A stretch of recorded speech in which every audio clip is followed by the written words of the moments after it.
Kwenye viwanda vyetu hivi ambavyo tunadili na uchenjuaji wa usalama, tumeprioritize usalama ni kitu cha kwanza kwenye hizi shughuli zetu. Hizi shughuli zetu ni hatarishi, siku zote huwa tunafanya kazi na vihatarishi.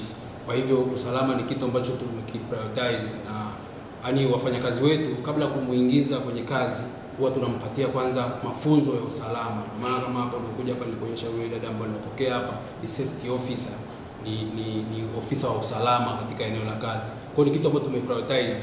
Sawa, na vijana huwa wanapata induction kabla ya kuingia kwenye eneo la kazi. Kwa hiyo wanakuwa hapo aware na mashine na kila kitu ambacho wanadili nacho, kwa sababu kuna chemicals ambazo ni very hazardous chemicals, toxic chemicals kwa mfano sana hizi zile.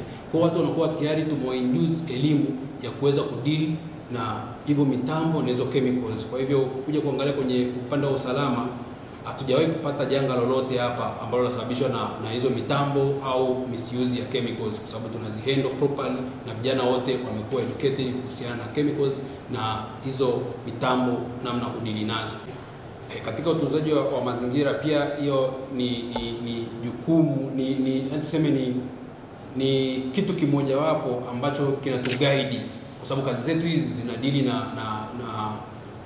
pia yani tunachokitoa kinaweza kikachafua mazingira. Kwa hiyo ni watu ambao tumeandaa plans nyingi za kuweza kudili na waste zetu tunazoziproduce ili kuzuia kuchafua mazingira. Kwa mfano umeona lile pale nikuonyesha tails pond, zile inaitwa TSF, tail storage facility, ni kubwa sana, tumeliandaa kwa ajili ya kuweka zile waste. Lakini nyuma yake kule, kwa mfano kwenye kipindi cha mvua kama hichi hapa hivi, kuna kopo na labda mvua zikinyesha, kuna michirizi ya maji ambayo yanatiririka kwenda huko upande wa bondeni kutoka kwenye eneo letu la uzalishaji, pengine zinaweza zikawepo na contamination. Sasa ili tunalinda vipi?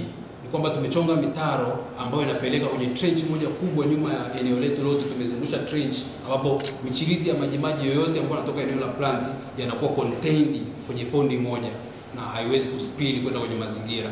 Okay.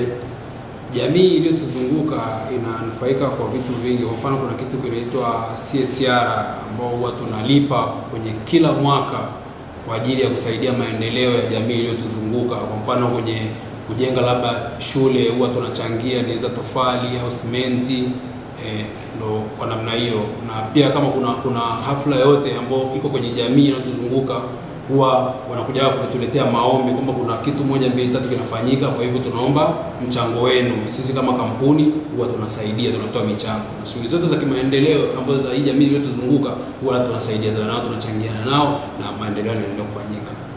Estimation kwa sababu exactly kwa sababu hii kampuni 2024 tulikuwa kwenye construction. Kwa full year ambayo tumefanya production ni kuanzia mwaka jana mwezi wa 3 kwa mpaka sasa hivi mwezi wa 3 ndio tuna mwaka mmoja wa operations. Kwa hiyo tukiconvert kwenye kiasi ambacho tumeshachangia kwenye jamii mpaka sasa hivi ina range kwenye milioni 3. Hizo ni direct money, ukiachana kama mchango wa matofali kupeleka kijijini kwa ajili ya ujenzi na vitu kama cement. Hiyo ni cash ambayo tumekuwa tukikabidhi. Na pia mwaka huu hapa hivi tayari na barua ya kutoa CSR ya mwaka. Hiyo ni mchango ambao tunataka tupeleke kwenye jamii kila mwaka. Huo ni utaratibu ambao tumejengeana na jamii, lazima tuupeleke.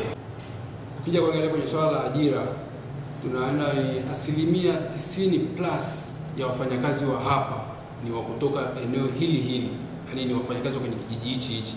Ni wachache sana kama sisi ambao tumetoka mbali, lakini wale casual laborers na wale wa kawaida ambao tunaweza kuwafundisha hapa ni wa eneo hili. Na kuja kuangalia, nimekwambia zaidi ya 90% ya wafanyakazi hapa tumewafundishia hapa. Wataalamu tuliokuja hapa ni wachache. Kwa mfano mimi huyu hapa mhasibu safety, au ndo wataalamu ambao tumetoka maeneo mengi, lakini hao wote ambao wanakuwa na operate ile mitambo kule ni watu ambao tumewafundishia hapa site.